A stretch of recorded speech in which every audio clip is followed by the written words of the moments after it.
Good afternoon, ladies and gentlemen. Welcome to this afternoon's session, which is entitled International Shipping Global Regulation for a Global Industry. Very pleased to have you here on this truly beautiful afternoon in Leipzig. I'm Tom Leander, the editor of Lloyd's List. Lloyd's List is a newly appointed editor. Lloyd's List is I believe, the oldest publication in Britain, if not continuously in the world, and it's devoted to shipping. So very much grounded in what we're talking about here today. It's 275 years old, to be precise. We have here a distinguished panel, and I'll introduce them in a moment, but I'd like to say a few words before I give those introductions. We, as the shipping community, are very pleased to be here in this session, which is organized by the International Chamber of Shipping and its secretary, Simon Bennett, over here to my left. Someone in an earlier session today regarded shipping as, said it was in terms of CO2 emissions, that shipping was something of a sleeping giant in terms of what might be able to be done to reduce CO2 emissions. However, one regards that statement, shipping itself is certainly a giant in its importance to global transport. And in this year, amid the economic crisis and the worst downturn in shipping since the 1980s, the industry is very much in the center of the key issues of the day.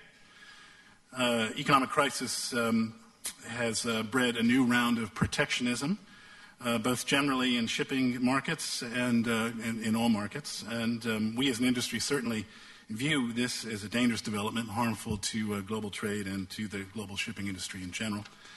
Another issue of prominence is the development of a global maritime regime to reduce carbon emissions. The broad consensus in the industry is that this effort must be led by the IMO, and that there's a sense in general that shipping and global economic interests are damaged by unilateral and regional steps on rules governing the industry, which have popped up in other categories as well as emissions control. Also very much in the news is the issue of piracy. It's grabbed a lot of headlines around the world and its threat to world trade. And we see a need for sustained military commitments in the Gulf of Aden and in the Indian Ocean, and the release of 300 people who are now still kept captive. All of this is very paramount. And we'll be engaging some of these issues, which have very much come to the forefront of world thought, in two parts this afternoon. I want to tell you a little bit about how we're going to be running this workshop. The first will provide an overview of the industry and how it's reacting to the global downturn, how markets are reacting, and how protectionism may be emerging. We have Simon Bennett at my left, who is the secretary of the ICS, International Chamber of Shipping, and he's going to give that overview on international shipping as the lifeblood of world trade. Following that, Colin Cridlin, who is the head of market analysis of Clarkson's, over here on my right, will give his market's view on the current state of international shipping and the challenges in the global downturn. And then at the end of this first session, Jörg Habecht, who is the Director of Regulatory Affairs at Hapag-Lloyd, one of the largest container lines in the world, will talk about the pressures in the current environment towards protectionism and his view on liberalizing maritime shipping, maintaining open shipping markets, and how important that is. Following this, we'll have a discussion in which I invite you all to interact with us here, and then we'll take a break at around 3:30. After that, we'll reconvene on a topic which is very much current in this morning session on environmental impact in international transport in international transport.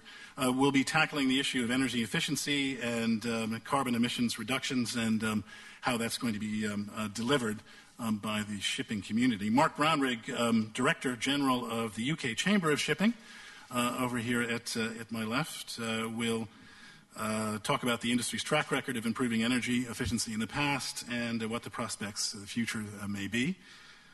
Next, we will have Miguel Palomares, directly to my right, Director of Marine Environment Division of IMO, who will be discussing IMO's efforts at driving a global solution to the reduction of CO2 emissions in shipping. And then last, we'll have Till Brown over to my right, who will be telling us about, he's the Senior Manager of German Lloyd, and he'll be telling us about how the industry is progressing on energy efficiency via innovation and technical advance and some of the issues that will be emerging there. So we have no better way to start off than to turn to one of the industry's great defenders and explainers. It's Simon Bennett, who's going to be giving us an overview of international shipping, lifeblood of world trade. Thank you very much, Chairman. And the first thing I should say is we are extremely grateful to the OECD for allowing us and our regulators, IMO, to organise this event for you today.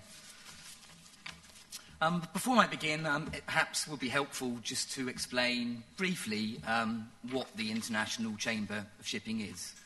So we're the principal international trade association for ship owners and operators.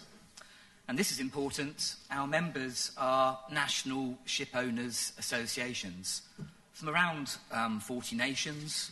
They're listed in the back of the annual report we've tabled today. And we cover approximately 80% of the world merchant fleet. This is all sectors and trades, so not just container lines, also tankers, bulk carrier operators, and passenger ships, plus the various specialist types of ship we have in the world fleet. Our principal function in life is to represent the global industry with the international regulator, not least the International Maritime Organization. And this is a photo of the IMO in session. And I should emphasise they're actually in session virtually continuously. There's a meeting approximately every other week. And if I may say so, we have experience of many United Nations organisations, but really and sincerely, IMO is very much a model of efficiency when it comes to delivering regulation for shipping. We also represent the industry at the International Labour Organization. We have an International Employers Federation, the United Nations in New York, and then the various other intergovernmental bodies that impact on shipping, the World Customs Organization, UNCITRAL, the OECD, of course, and the World Trade Organization. And I should also mention, in the context of trade issues, very important, there's a grouping called the Consultative Shipping Group of Maritime Governments, who get together to talk about trade issues as they relate to shipping. Unfortunately, they're actually meeting simultaneously in Vancouver as we speak at the moment. But this is just to give you an indication of the breadth of our activities. Of course, via our national associations, we like to think we have influence with governments, and if the system works properly, those governments are then briefed on the collective position of the international industry at fora such as the International Maritime Organization. And of course, we have to work through our national associations with other bodies that affect shipping, such as our colleagues in the European Commission. In summary, our objective today is to emphasise to you how shipping is the servant of world trade. And our efficiency is very much dependent on the continuing openness of markets, both markets in the global economy, but more specifically, openness of shipping markets. As I mentioned this morning, we are a global industry and we require global regulation.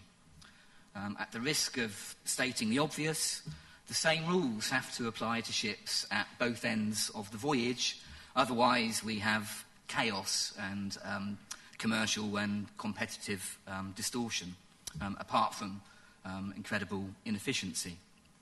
And then, as we'll talk about in the second session today, we really want to emphasise our support for the development of a global regime to address maritime carbon dioxide emissions, and we firmly believe that the best place for this to be done, the best place for this to be led, is by the International Maritime Organization, but under the umbrella of the UNFCCC. A few quick basic facts. Last year was absolutely unprecedented, broke all records. But the global shipping industry as a whole generated freight rates approaching $1 trillion last year. We transport 90% of all world trade by volume. And without shipping, the intercontinental carriage of the food and raw materials that we all need simply wouldn't be possible. Now, for the last 20 years, we've greatly benefited from the very free and open markets that exist in shipping. But, and this is the purpose of this seminar, the shipping industry is very much out of sight and out of mind. And shortly, to relieve you from me talking, I will show you a quick video which explains some of the key messages we would like to get across about our industry. But when you see this film, it was actually made, it was produced about a year ago, and I must say a year ago seems like a different age. And we've gone in the shipping and the world economy from this to this, a dramatic drop in freight rates. This is for bulk shipping, and this is for the container ship trades. Rather depressing, but the World Trade Organization predicts a 10% contraction in global trade for this year. Also rather depressing, the World Trade Organization reports that since the beginning of the downturn last autumn, 17 of the G20 nations have introduced new protectionist measures. So our priorities are to discourage protectionism, particularly protectionism using the downturn as a pretext. We want to avoid a return to the bad old days of the 1980s when we had widespread reservation for national cargoes. And we also want to discourage any impediments to trade. And I believe in the session this morning you heard about the parallel session this morning, some of you may have heard about the need to avoid draconian security measures such as 100% container scanning. Anyhow, that's enough of me, so let's see the film, please.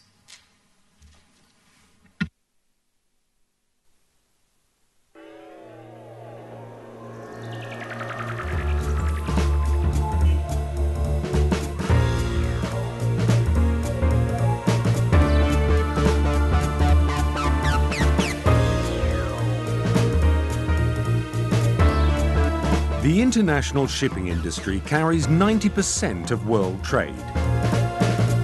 It is the lifeblood of the global economy.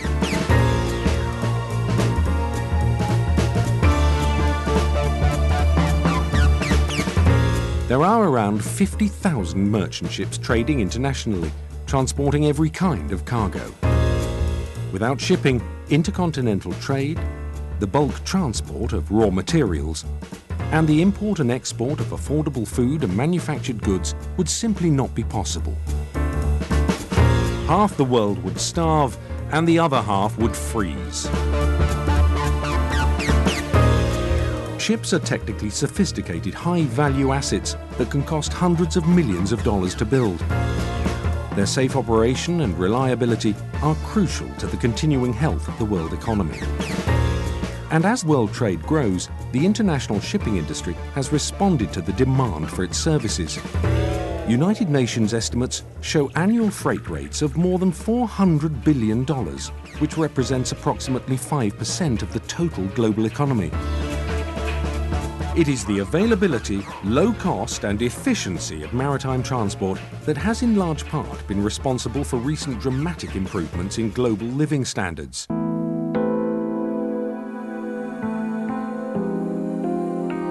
The shipping industry today is truly international, flying the flags of over 150 different nations and manned by over 1 million seafarers of most nationalities. It is also one of the safest, cleanest and most efficiently run industries. So how has this been achieved? It's all thanks to a global framework of regulations which govern safety and the prevention of pollution. It's vital that construction standards, navigational rules and crew qualifications are consistent among all ships in international trade. When a ship sails from Brisbane to Buenos Aires, the same rules need to apply at both ends of the voyage. The alternative would be a web of conflicting national regulations, and that would be disastrous for both safety and the efficiency of world trade. Fortunately, shipping is highly regulated at the global level by the United Nations, in particular by the London-based International Maritime Organization, or IMO. The level of ratification and enforcement of IMO conventions around the world is very high. For instance, the Safety of Life at Sea Convention, or SOLAS, and the International Convention for the Prevention of Pollution by Ships, known as MARPOL, have been implemented by virtually every maritime country. But nations also have the power to detain foreign ships in port if they do not comply with the regulations, a serious sanction port states are not afraid to use. As a result, although the nature of the sea means that ships are exposed to considerable physical risk, the safety record of the shipping industry and its environmental performance are impressive. Serious maritime accidents have more than halved in the last 10 years, at the same time as the amount of maritime trade has almost doubled. The quantity of oil spilled is now running at less than 10% of the level in the early 90s, and carbon dioxide emissions from cargo ships are a fraction of the equivalent figure for aircraft.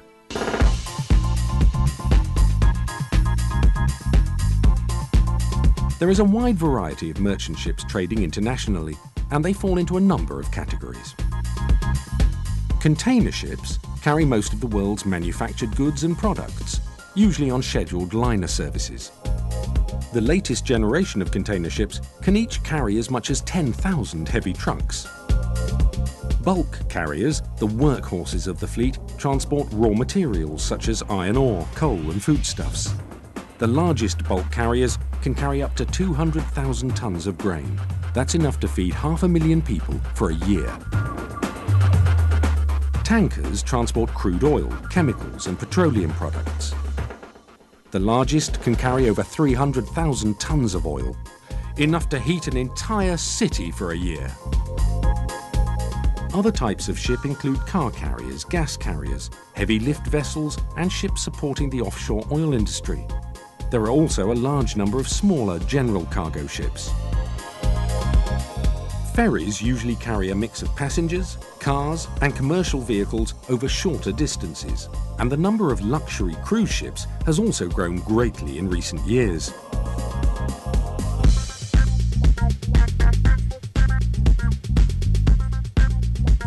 Continuous improvements in technology and efficiency have made the costs of moving goods by sea very competitive. Over the last 50 years, US retail prices have risen by almost 700%. During the same period, bulk shipping costs have increased by just 70%. That's why the typical cost at the pump to a consumer in the United States of transporting crude oil from the Middle East is only about ½ cent per litre. And the cost of transporting a ton of iron ore from Australia to Europe is only about $10, while shipping a can of beer costs about 1 cent. But over 2/3 of world shipping tonnage is associated with the energy and metal industries. The health of the shipping industry is heavily dependent on them. Moreover, shipping markets are cyclical and notoriously volatile, and one of the main tasks of ship owners is to manage these huge financial risks.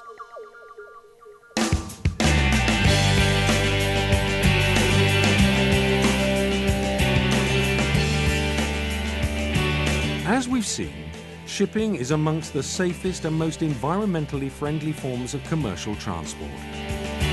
It was amongst the very first industries to adopt international safety standards, which have been widely implemented through the International Maritime Organization.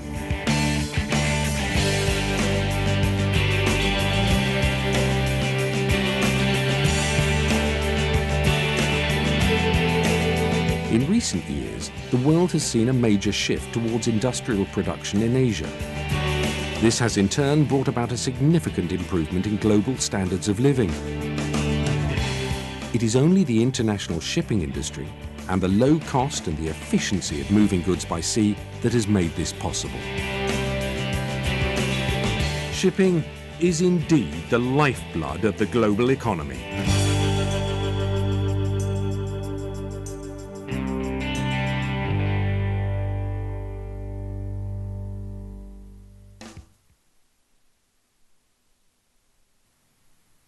This short film has been made by the International Chamber of Shipping, which represents the global industry at bodies such as IMO. ICS members are national ship owners associations who together represent more than 2/3 of the world merchant fleet. To find out more, visit www.shippingfacts.com.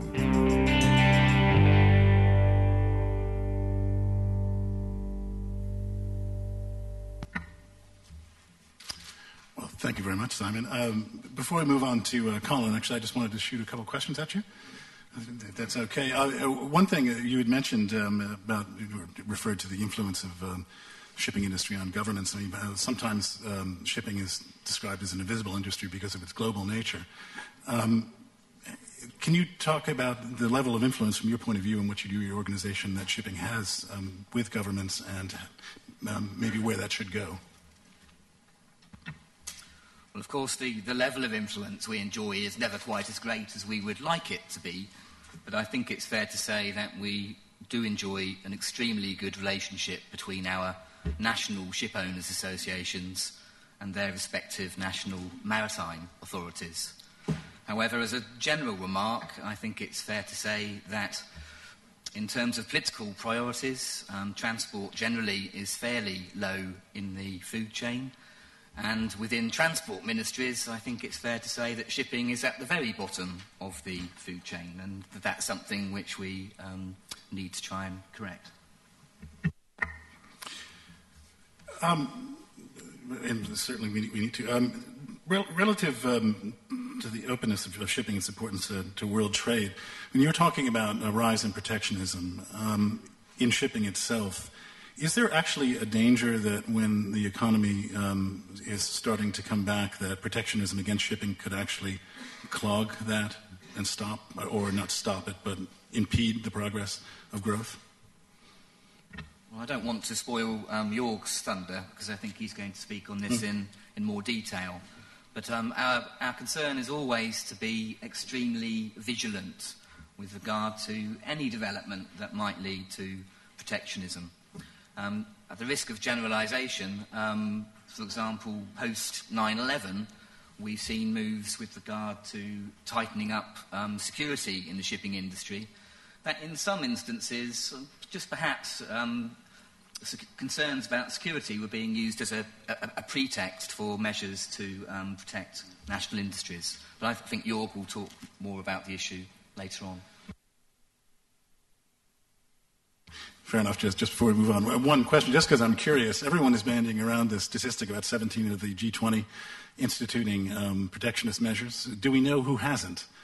The Magic Three? No, I'm sorry. I just read the same newspapers as you do, Chairman. Absolutely.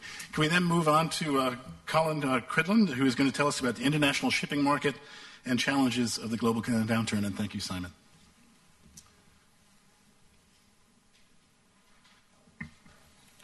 Yes, good afternoon, ladies and gentlemen. It's a pleasure to be in this beautiful city. It's my first time.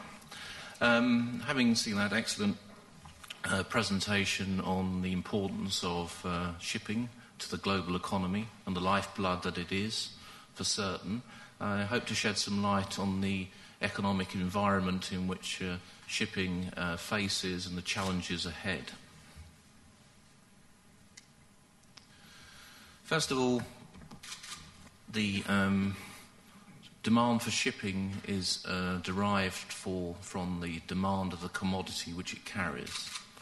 And our ability to pay for that commodity is probably best measured by our wealth, which is an indication, fair indication, is the GDP.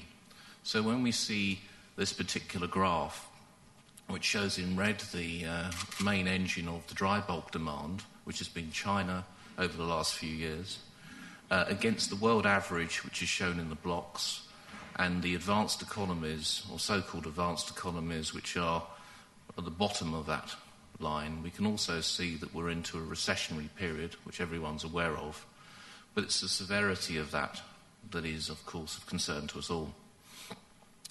To remind you that back at the end of last year, we had aspirations of growth of 3% of world GDP for 2009.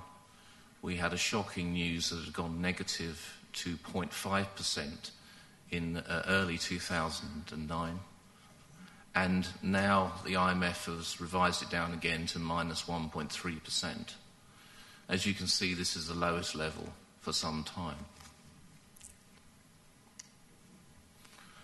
So let's look to the commodity demand and trade and look at the links between the two.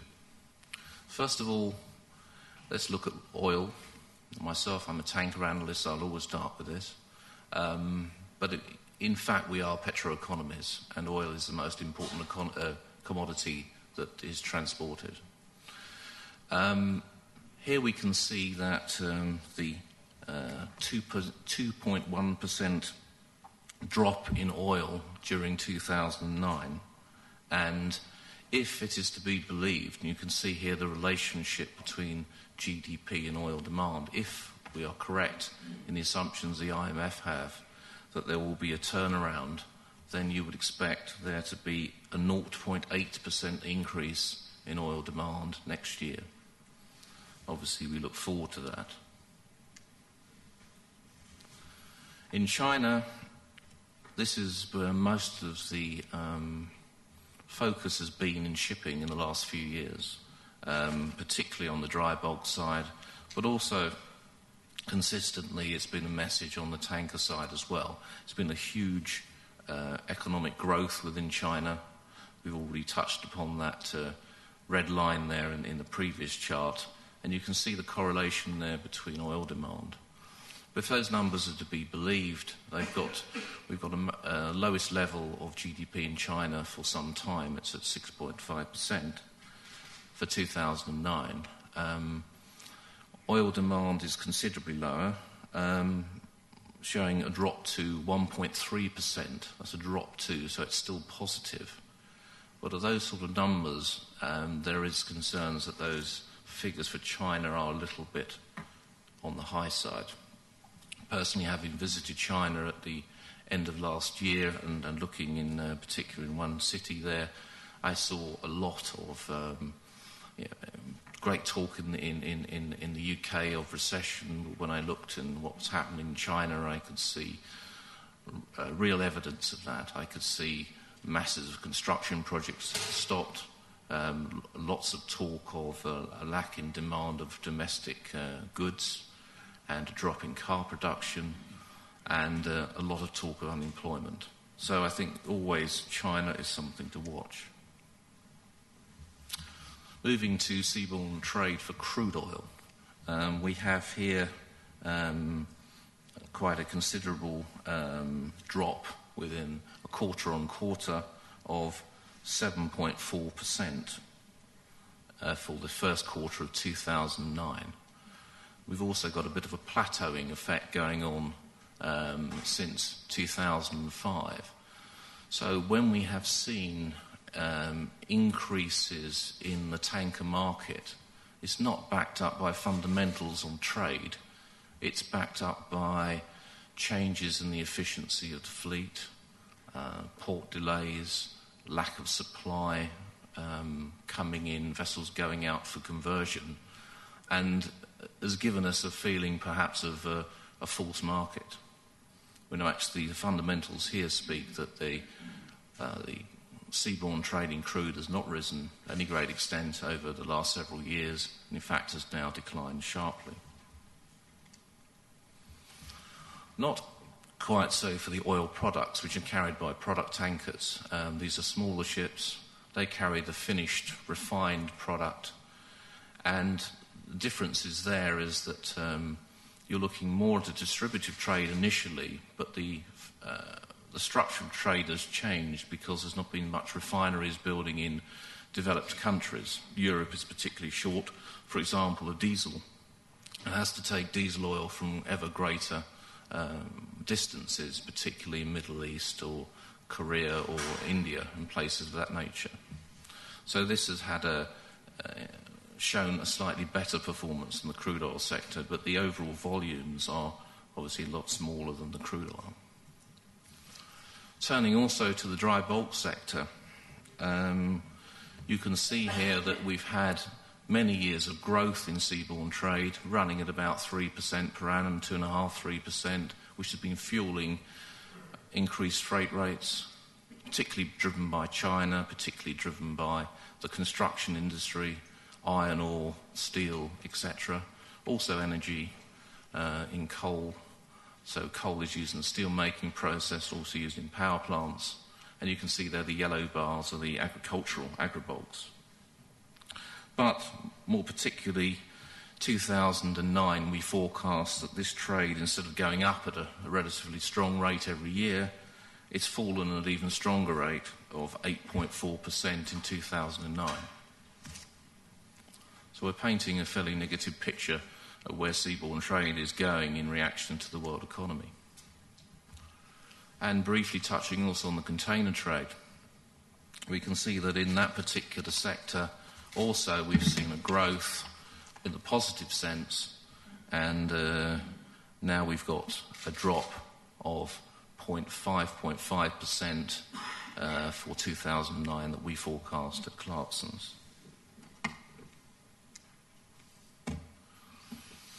And turning back to my earlier statement about the correlation between economic growth and world trade, you can see that they're both showing annual changes year on year as a slightly different chart. I mean, basically, small changes in GDP have a disproportionately large effect on world trade. There's various ways of measuring it, but for ease of this presentation, I've just taken as a proxy the OECD numbers for world imports of goods, which are volumetric based and then turned into dollars. And there's a very strong correlation there. So on that basis, you can see that they have, in fact, projected a minus 13% drop for this year in world trade. Personally, I think that's rather on the pessimistic side, given that all that we've just gone through, none of which is positive, by the way, but it's not as negative as the numbers implied in the OECD. Turning the picture to vessel supply, we have vessel ordering. If you picked up the newspapers in the last few months, or up until the end of last year, you would probably have read, if you pick up Tradewinds or Lloyd's List, you would have read all about how many vessels have been ordered from this owner after another. And we had 150 million gross tons of vessels ordered in a single year. We had a debate at Intertanker meeting in Tokyo just 2 weeks ago as to how many ships have been ordered this year. And we came to the conclusion that we couldn't measure it actually in gross tons. We decided our fingers were enough, and we found out there were in fact probably 8 ships ordered this year of any type. So 150 million gross tons down to 8. So it's a bit of a rude awakening for the shipping industry, shipbuilding industry. But whereas we have a drop-off in ordering, we have a vast overhang in terms of the order book. So we've seen the order book of all vessel types, shown here, rise from 2005 to about 170 million to more than double, to 350 million in less than 5 years. This is quite extraordinary, because we don't see, that doesn't add up to what we've seen in the trade. This is an anticipation of a continual and accelerating demand for goods and services, when in fact we have the perfect storm of declining demand and a rising supply of ships. This is the tanker age profile. It looks a bit like a Manhattan skyline. The tallest building is 2009. That's the most ships of any size will be delivered in 2009. As you can see for yourselves, it's a multiple of any other year. And you could also probably see yourselves that this is existing vessels, not what was being built, what still exists, and what is on order or scheduled to delivery. Now, whatever is on order for 2009 will be built. 2010, possibly you can cancel, but there's a debate to how much that would be. But 2009 will be built. The vast majority of what you see there are modern ships. Now that sounds fantastic, because we all want modern, clean, efficient ships, and that's what the industry has. But we got rather too many of them, and when you've got too many ships, you like to scrap old ones. But the bad news is there aren't too many old ones, unless you can see that on the chart, because it's a little bit invisible to me. This chart shows you the tanker fleet changes. The darker blue blocks show you deletions from the fleet. That is primarily scrappings, although in the tanker fleet recently there's been a lot of conversions at the end of the previous year, 2007, early 2008, to go to the dry bulk carrier fleet. Some of those have now been cancelled, and there's some sitting in nowhere land between a tanker and a bulk carrier at a yard that's not converting them. They've changed from being one type and not become the other. And the blocks are the deliveries. So you can see an imbalance, and you can see double-digit growth, which is per annum, which is shown in the red line. And the effect of that is the fleet as a whole. Now, we built into this scrapping scenarios, we built into this the assumption that when you reach 20-odd years of age, you're required to have a survey, that the economic reality is that you won't be afford to go through your surveys, and you may scrap the ship. But experience leads me to believe that that's possibly a bit naive. So as a best-case scenario here, we have the fleet rising from just short of 350 million to over 500 million of all types of tanker within a very short space of time. So from 2005, we had less than 350 million, and 2010, we have 500 million, peaking in 2011. Now's the age profile of the bulk carrier fleet. I think it's more than a Manhattan skyline. This is probably more like a Dubai skyline, with the tallest building in the world just being constructed. And again, that's for 2011, which is 2 years away.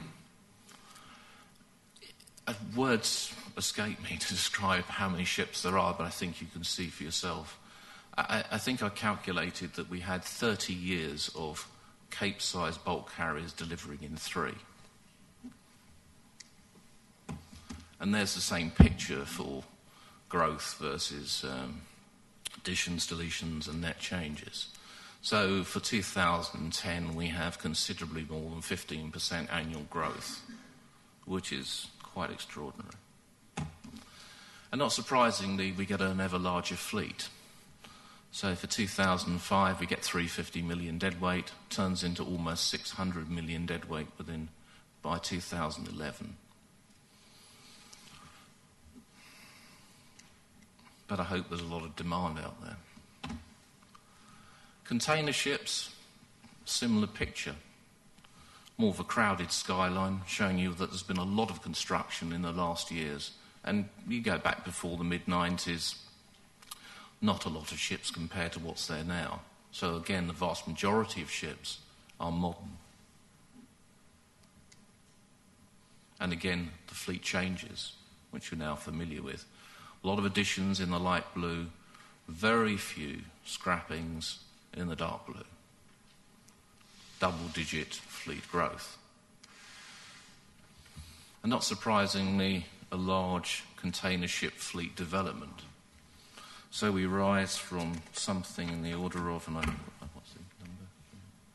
For 2005 is 8, goes to 17. So 8 to 17.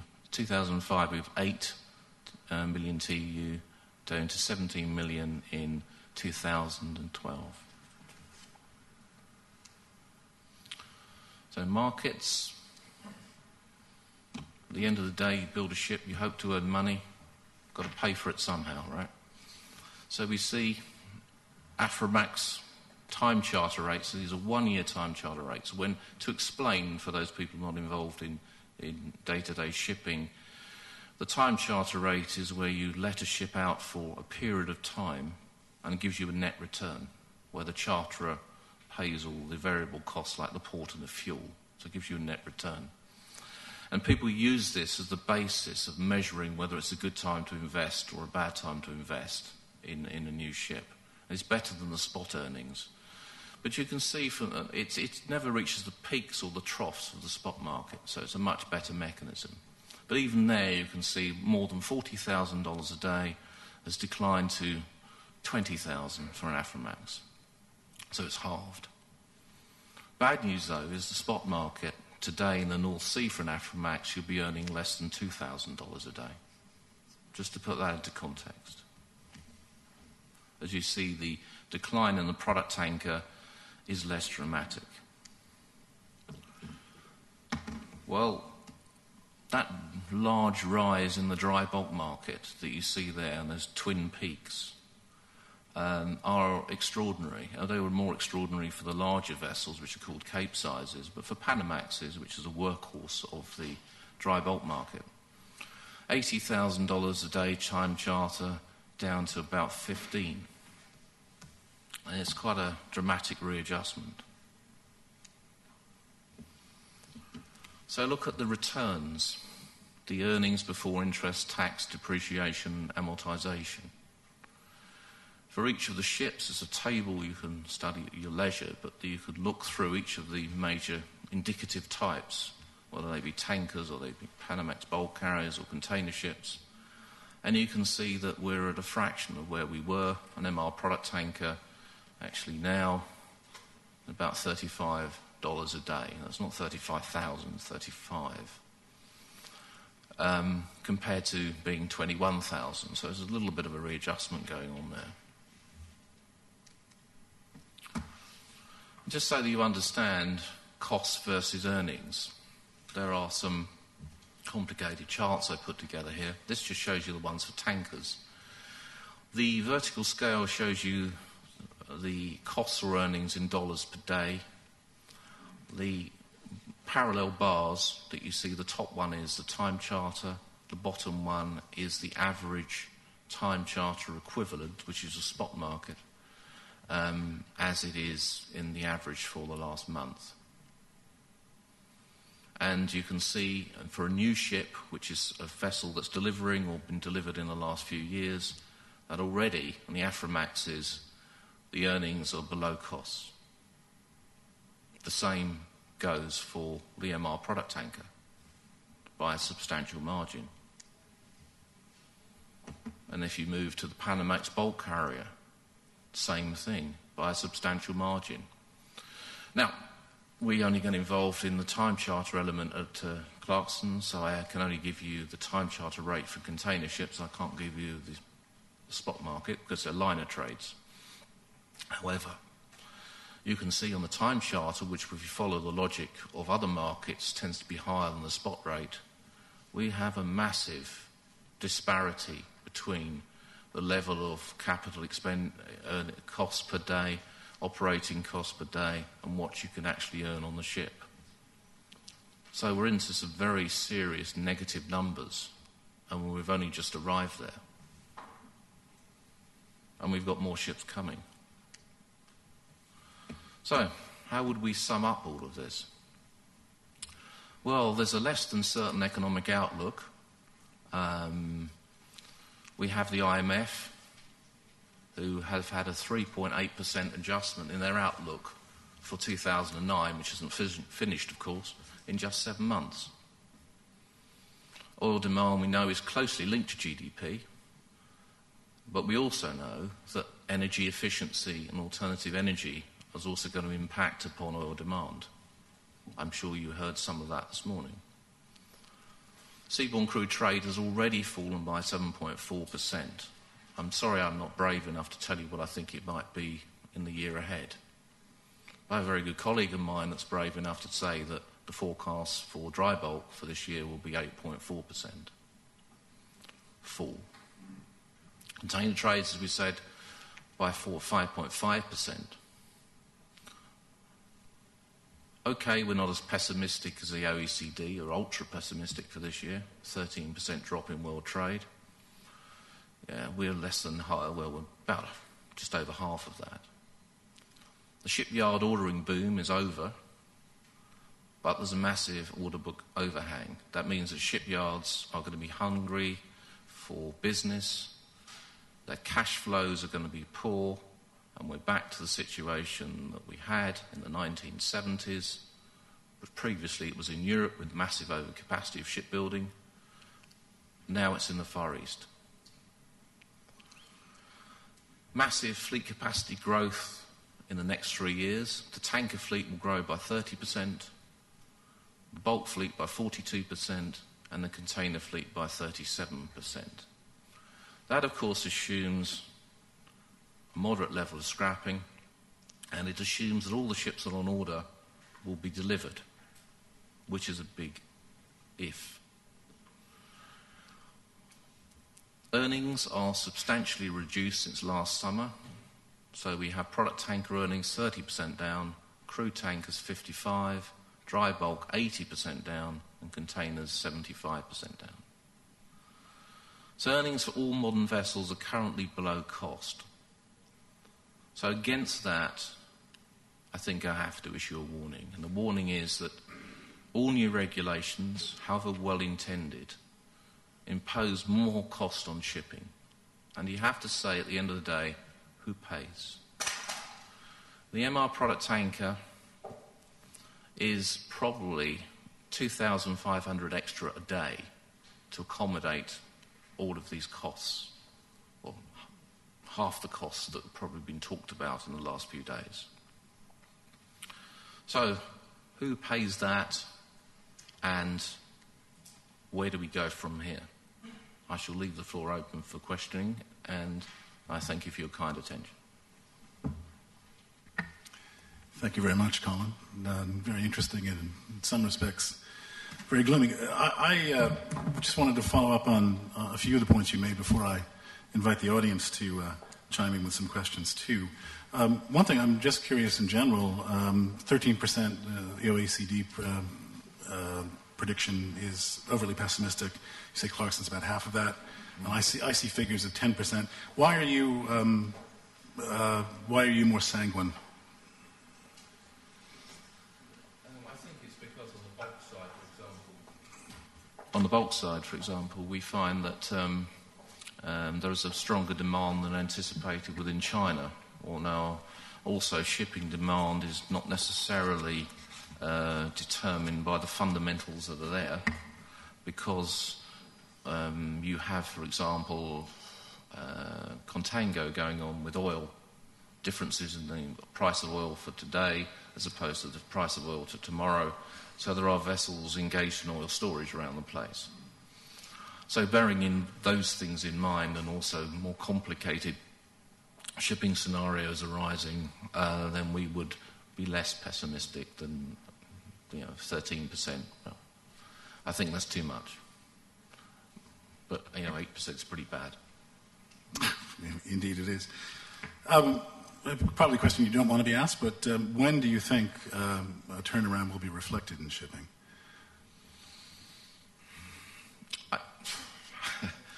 If I knew that truly, I'm not sure I'd be sitting here sharing it with you. But to be honest, how long's a piece of string? And there's too many imponderables going on here. I mean, in terms of the world economic situation, do I think that there's the great bounce back they talk next year? Well, I hope so. Do I believe so? Well, I'm a little bit less believing of that at the moment, because I think we have some more pain to take place within the world economic scenario. And I would just point to what we read in the press, general economies. We see unemployment. I think unemployment is the effect of that, and all of the painful measures that governments take in order to stem this downturn and manage this recession. They're doing it in very sensible ways, but they have an effect. And if you take certain people out of the workforce, they have less wealth, they spend less, and therefore there's less shipping demand. and the GDP is a little bit less than they anticipate. We've seen so many downwards adjustments, I would anticipate a little bit more. To some extent, I think it needs to get a lot worse quickly for it to get better. I think that, pretending there's not a problem is a problem. I think we have to be a bit grown up about it. And I think shipping is there to pick up. It's made the investments, it's got the right type of ships, they're modern, they're efficient, and they're safe. And if the demand is there, then they're there to carry it. Thank you. I also have to ask about the overbuilding problem and its effects on the industry. One thing, it seems to me, of course in hindsight is easy, but such a colossal error, given what's happened in the markets now and given the size of the overbuilding, the size of the order book. What are the dynamics in this industry for people who are generalists that would allow this to have happened, and are there any breaks to prevent it from happening again? When I joined the shipping industry, which is in 1975, I saw it happen previously. I would say this time people are more reactive than they were back then. So there's some hope because people are already trying to get out of their positions. Owners are trying to cancel ships that are on order. The barrier is the contract that they have with the yard, and that's where the bottleneck is occurring at the moment. The truth of the matter is that we all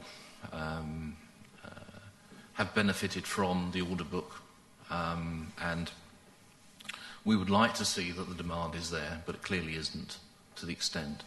The ramifications are that we really have to properly manage shipbuilding capacity going forward. There's too much capacity, and that needs to be addressed. And if we don't address that, and if we continue to be blind, and we continue to build or seek to build as many ships as we have done previously, then we are just building ourselves into a bigger problem. We can see the problem is here now. Let's deal with it here now. And let's not hear of words like subsidies, which were a very naughty word in the 70s. And I think they're an equally naughty word now, so let's not talk about subsidies. An equally naughty word, but quite possible that it might happen. You had mentioned that the building capacity had moved to the Far East. I guess just quickly, your projection of a likelihood that governments may come in and assist in the shipbuilding crisis for countries which have so invested in this. That's what I see in the papers, just like you. Right? Yeah, what we report. Yep. Yeah. Well, thank you. Any questions for Colin from the audience? Just want to give people a chance to scan to see if there are questions on his variant. There's this gentleman over here. Right behind you. I'm sorry. Right. Okay. Just a short question on the last issue: who is going to pay? Well, I think that question counts for all the sectors and not specifically for the shipping one. And again, I would like some illustration on why it is so difficult for the transport sector in general and for the shipping sector in particular to pass their costs, and particularly those coming from environmental regulations, to the final customer.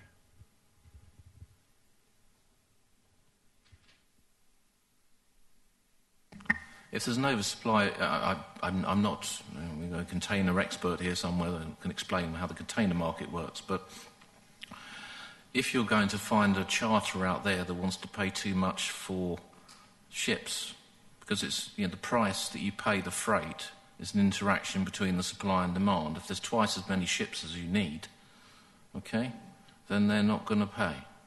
They're going to pay the market rate. If the market rate at the moment is what it is, unless you're price fixing, which I do believe people are not encouraging these days, how are you going to get a freight rate which is going to pay for these things? You can't pass it on.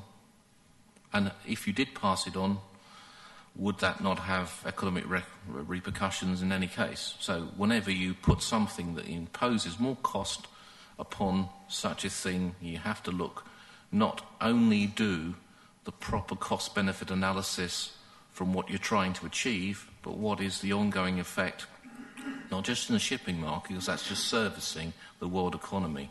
It's fueling the world economy.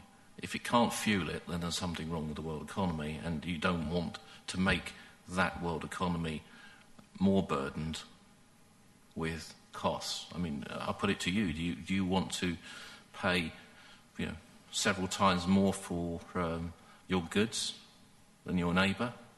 I don't think so, right? And that's the position that the oil companies with chartering ships take.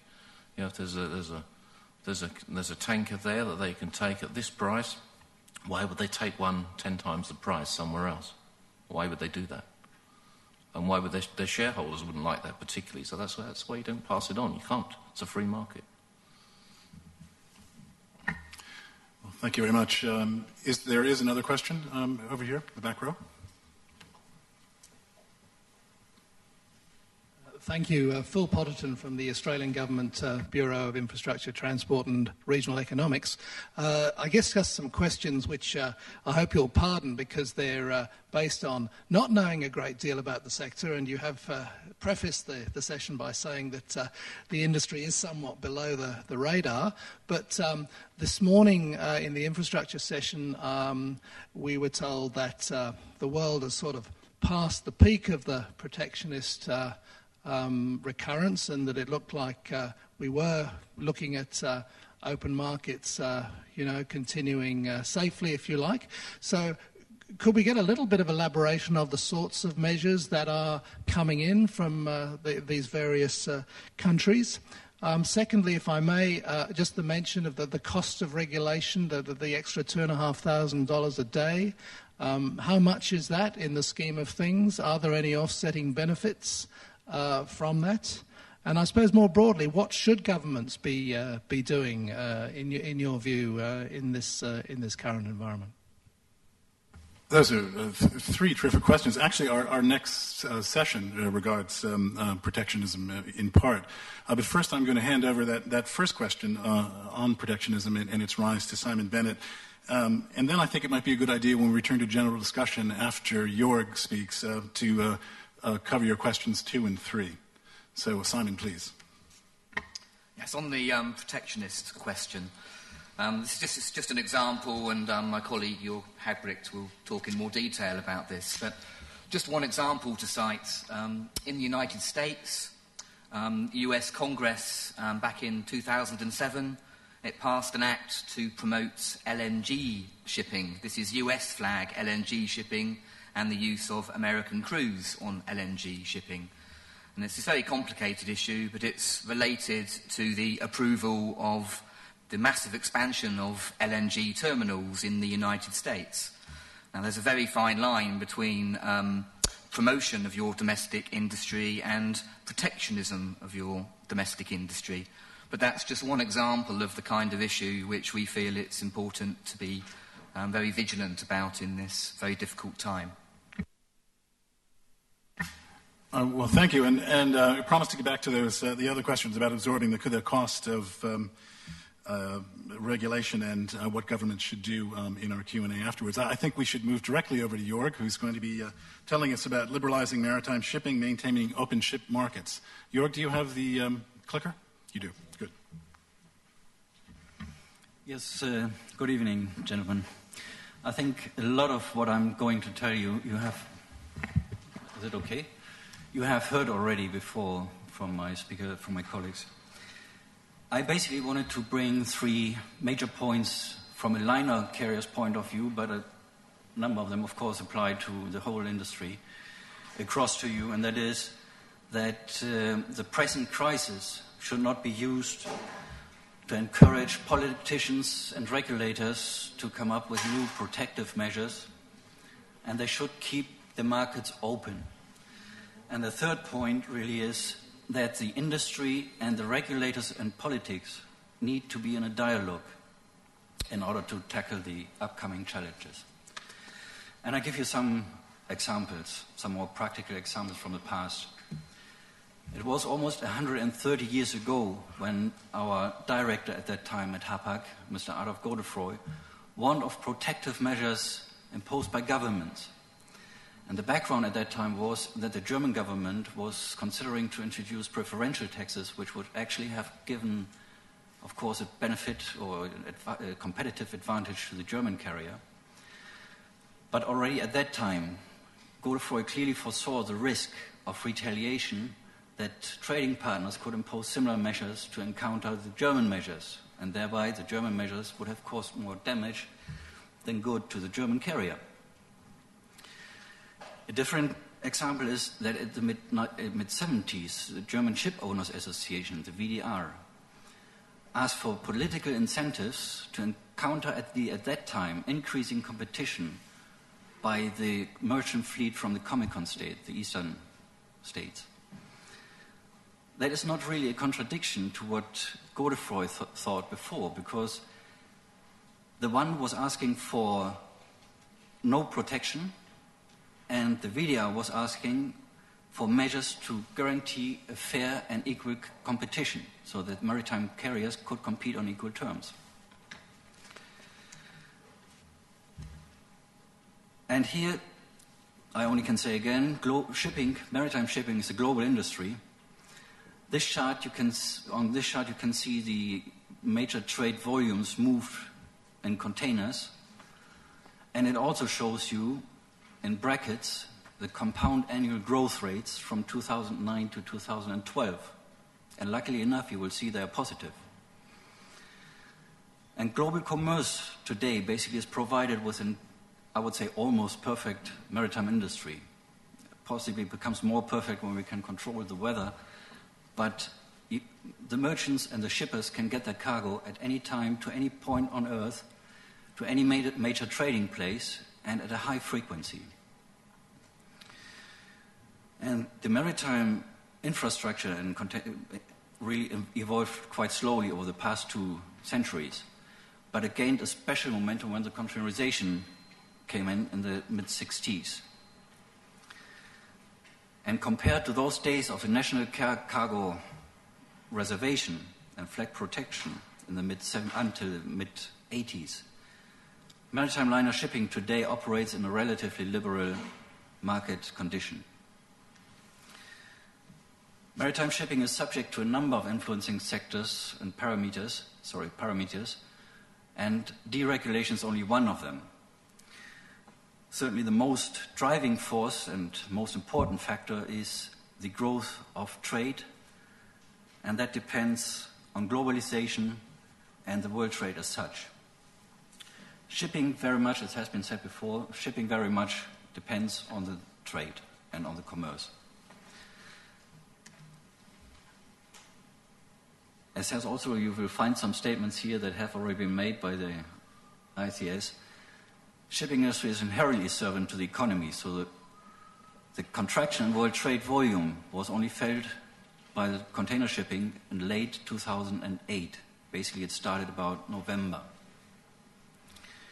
And combined with a steep decline in revenues on TEUs on all, not only on almost, but on all trade routes, the most container shipping lines, or the most recently reported results by container shipping lines for the first quarter 2009 are all deeply in the red. And to the right you can see a few examples, and you will possibly like to know all of them have been positive in the first quarter of 2008.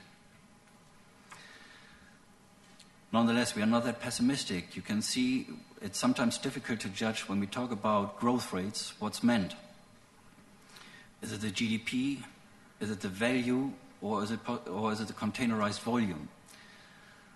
These little 2 charts on the left-hand bottom show you the GDP growth compared to the containerized volume growth. And it goes from 2000, or you will see there's a deep dip in both curves in 2009, but you will see that from 2010 it picks up again, admittedly not at the same pace as it did, as we have seen before.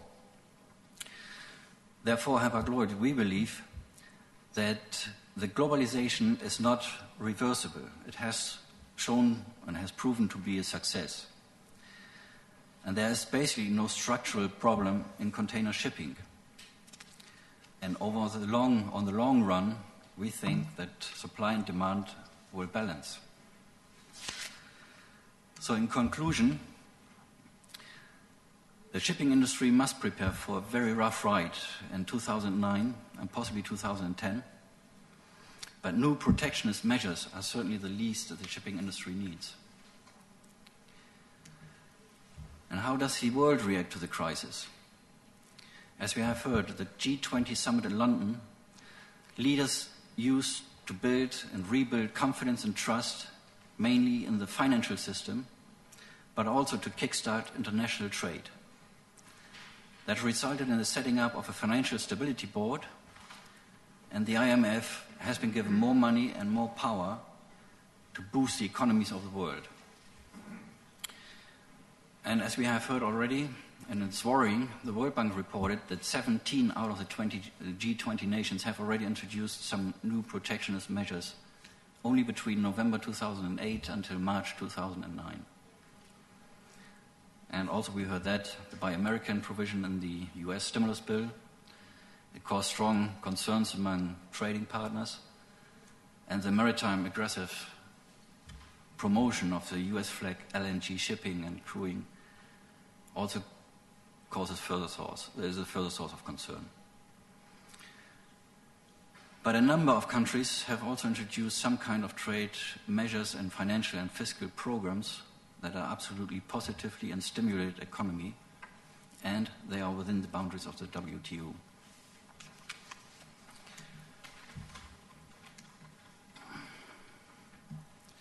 But as said, the industry must be very vigilant in reacting to any of those moves towards protectionism in maritime industry, especially when when security and environment or safety are used as a pretext.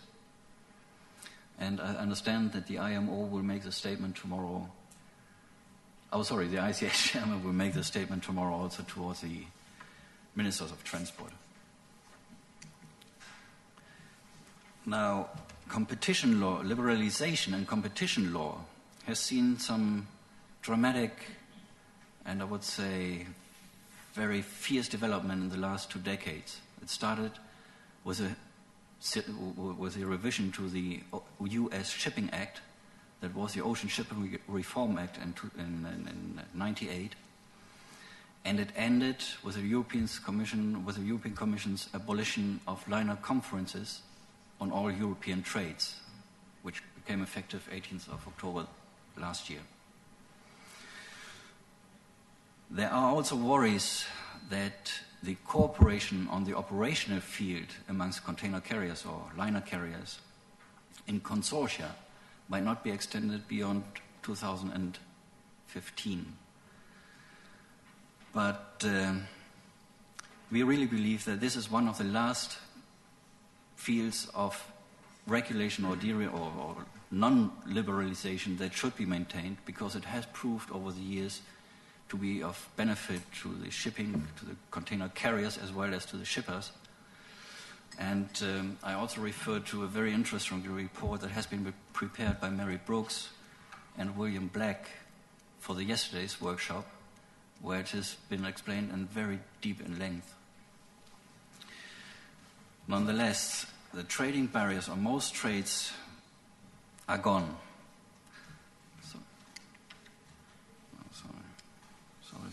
Sorry. And cargo protection is almost next to zero. There may be a few exemptions, like for example for military cargo, but it's also justified. And cargo handling in ports and cargo handling in other services in ports have already seen a good degree of liberalization, but that could of course be further improved. Therefore, there will remain, of course, certain areas that need and imperatively require a mandatory regulation also in future, and that's basically mainly referring to environment, safety and security. But there we can only ask that it's been on a uniform and global basis. However, we have also seen, and now some more practical examples, that in recent years, or in the recent time I would even say, there were some undue interferences by governments in commercial activities that kind of irritated the international operating carriers. In India, we have seen that the definition of governmental cargo was broadened, so the scope of protected cargo under national flag has been extended. Unfortunately, the EU was negotiating a bilateral maritime agreement with the Indians, but have not been successful so far. In Vietnam, we have seen that the government introduced some preferential taxes, some discriminating taxes for foreign carriers, but that issue has been off the table and been settled in the early month of 2009. The Indonesian government interfered in the setting of terminal handling charges in Indonesian ports. They kind of set a maximum that could be charged by the carriers. And the Chinese authorities initiated investigations into carriers charging below cost, which was a non-starter from their point of view. In the old days, we had more examples of protectionist measures. We had already the cargo reservation, but we also had berth preferences for national carriers that even was driven up to a point where a foreign carrier had to leave the berth when a national flag carrier was approaching the berth. We had tax incentives for national flag carriers. We had restrictions in the transfer of monies, of funds. That means the freight revenues, the freight earnings. You couldn't freely transfer them back to your home country. We have seen restrictions in the scope of permitted business activities. For example, you could not aggressively promote your services and market your services in a national market of a certain country. Or we have also seen the restriction of establishing wholly foreign-owned offices in certain carriers. And sometimes there were also rate of exchange restrictions for certain local payments by foreign carriers. I have to say, most of those barriers or protectionist measures, they have been gone thanks to political efforts. But we need to be careful that those don't return through the back door using the crisis as an argument.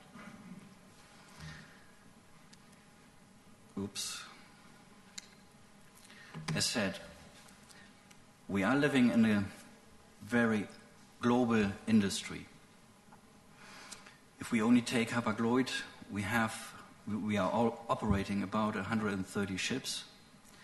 We call about 160 ports worldwide, and we have offices in about 130 countries and employing a lot of more agents in other countries. So for any regulation that still remains to be imperative for environment, security and safety, we only can underline that it needs to be of global uniformity, it needs to be mandatory for all parties and all players in that sector. It must be as lean as possible, and it must be as effective and as practical as possible. And therefore, an effective consultation between the industry and politics is absolutely imperative. Just to give you an example, one of the next issues that's to be tackled by the international community are the environmental issues. If we would have too many different regulations, compare that. For example, if you use your car and would be required and obliged to use 3 to 5 different types of gasoline because of certain national and different regulations, because you're going on vacation crossing 2 or 3 countries, your engine would just break down. Similarly, it's in shipping. Admittedly, the vessel engines, of course, are not that sensitive. There's a much more level playing field to adjust them to the requirements. But also they have the limits. And sometimes you have the feeling that a number of initiatives are not only driven or are driven by commercial interests rather than serving really the purpose they're intended for. Maintaining the open markets, the last point now. We are already operating mainly in open shipping markets in maritime shipping.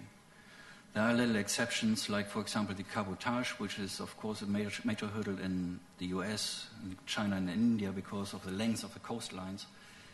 It should be at least permitted to transport to transship international containers along the coastlines. But today's barriers of entry really are less from a governmental side, but they are more self-imposed by the industry as such, by the very nature of the industry, because it's a very capital-intensive industry, and it is also a longer-term investment into an industry that is volatile and cyclical. And therefore, politics, as I can only repeat it again, politics and the industry need to stay in contact. And to fill this role, the ICS in 2008 participated in the most recent consultative shipping group, a dialogue meeting between senior representatives of foreign maritime administrations and those in the US that impact on shipping. The CSG, just to explain, it comprises a number of countries that are all committed to the OECD maritime free trade principles. And the countries comprise the EU, Japan, Norway, Korea, Singapore, and Canada. And the biggest success lately possibly has been the incorporation of Singapore and of Korea into this very important political grouping. And the CSG already indicated that possibly Hong Kong might be one of the next candidates. So we all have one common goal, that means to serve the world trade and to help it prosper, and the maritime shipping to cope with the upcoming and hopefully increasing trade volumes again. Thank you very much.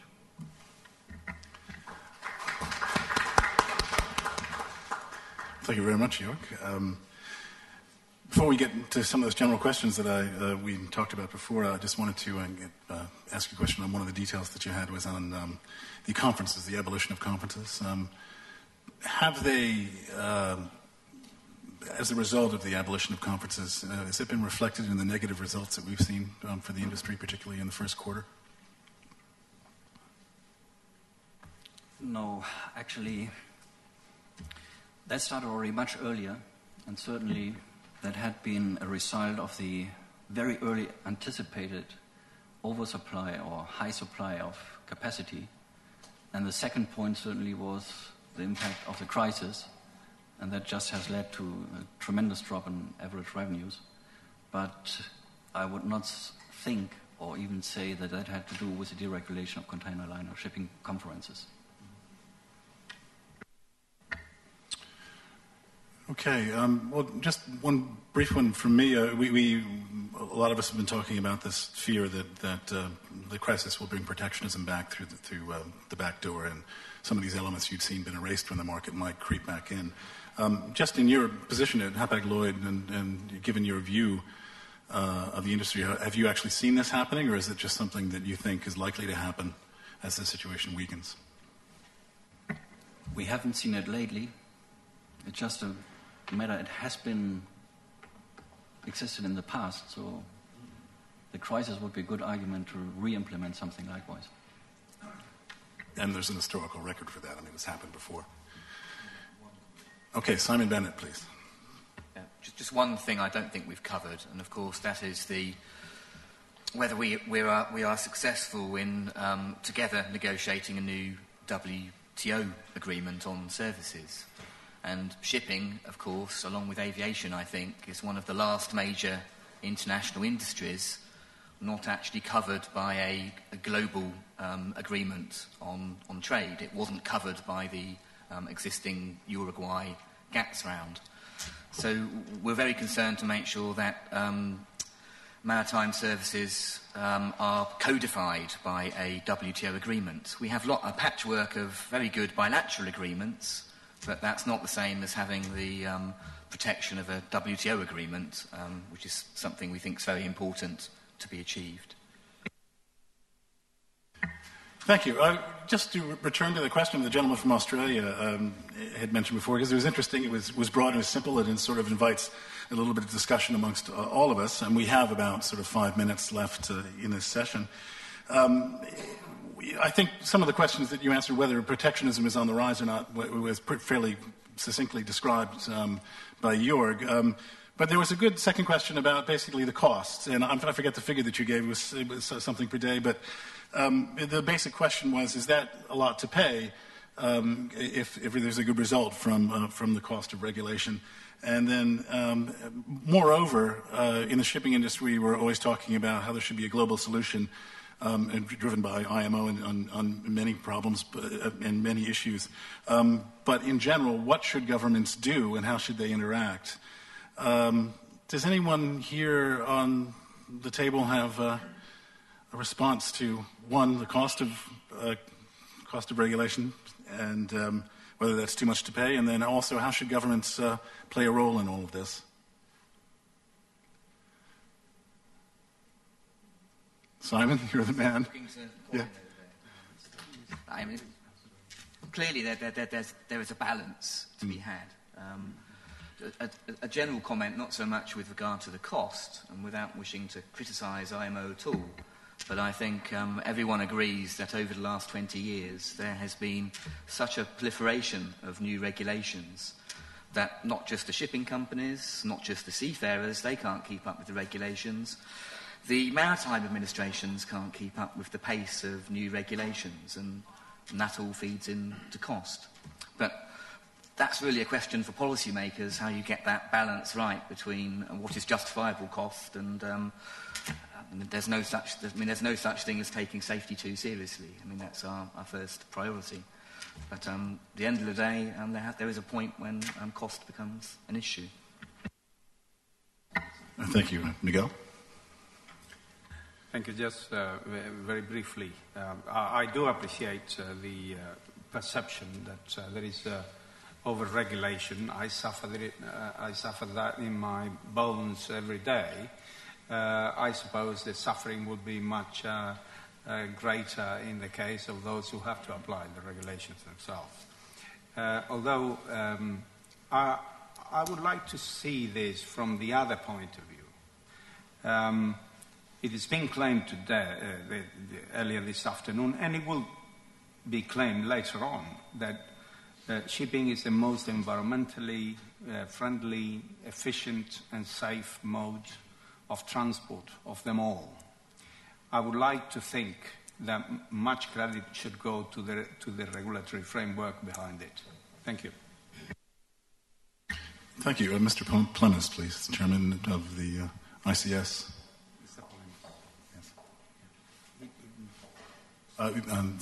Mike is going there. Yeah. She was reluctant to give me the microphone.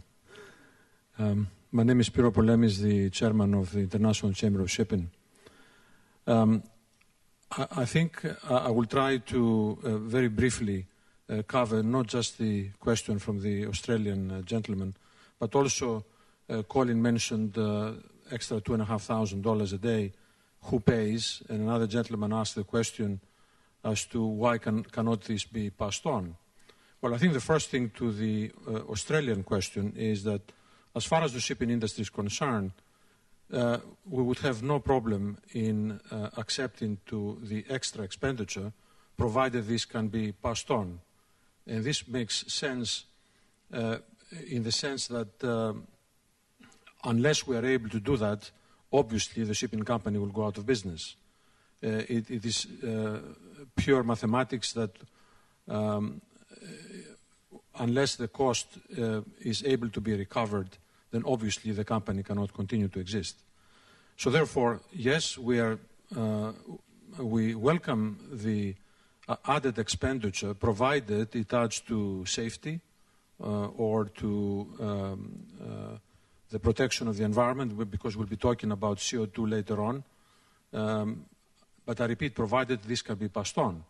Now, as far as the economics are concerned, as Colin said, if you add, say, $2,500 to maybe a running cost of $7,500, that makes $10,000. If you add another $10,000 for interest and amortization, then obviously somebody has to pay for the $20,000. And if that somebody is the charterer, if the charter is not there, then obviously this money cannot be recovered.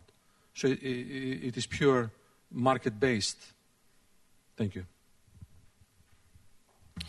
Thank you very much. Time for one more question.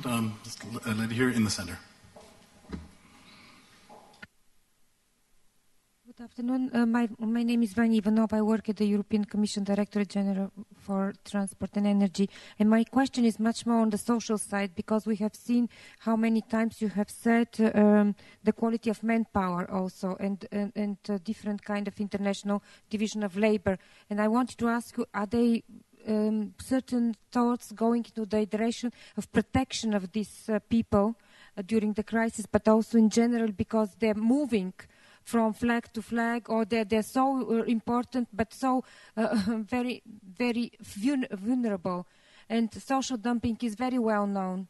I want to ask you the second question is about liability. Is something thought also about this direction of global regime? Curricula, for example, the same curricula for the same people all over. Global curriculum recognition. Okay, well, thank you. Good questions. Simon, you want to take a crack at it? If I may deal with the first one, and then perhaps Miguel will deal with the second. So I'll try and answer the first question. We take our social responsibilities extremely seriously.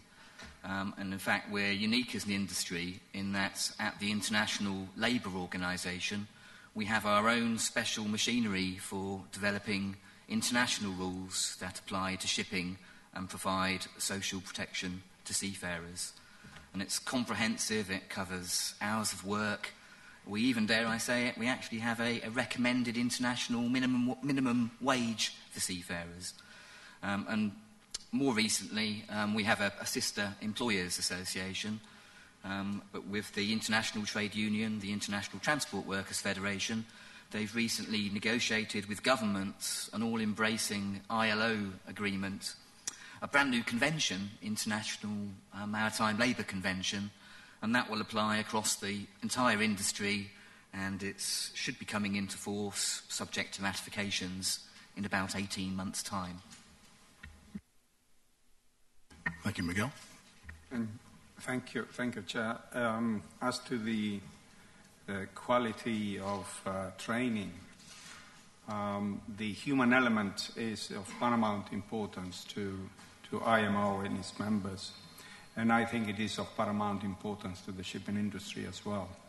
There is an international convention, an IMO convention, on standards of training and watchkeeping. This is for short the STCW convention, which has been ratified by the vast majority of seafaring nations.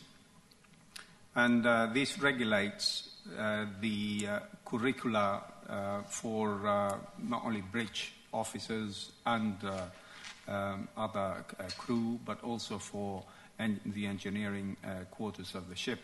So this is a very comprehensive convention. It's backed by an international code, which is a hands-on instrument for application. And incidentally, the last version dates from '95.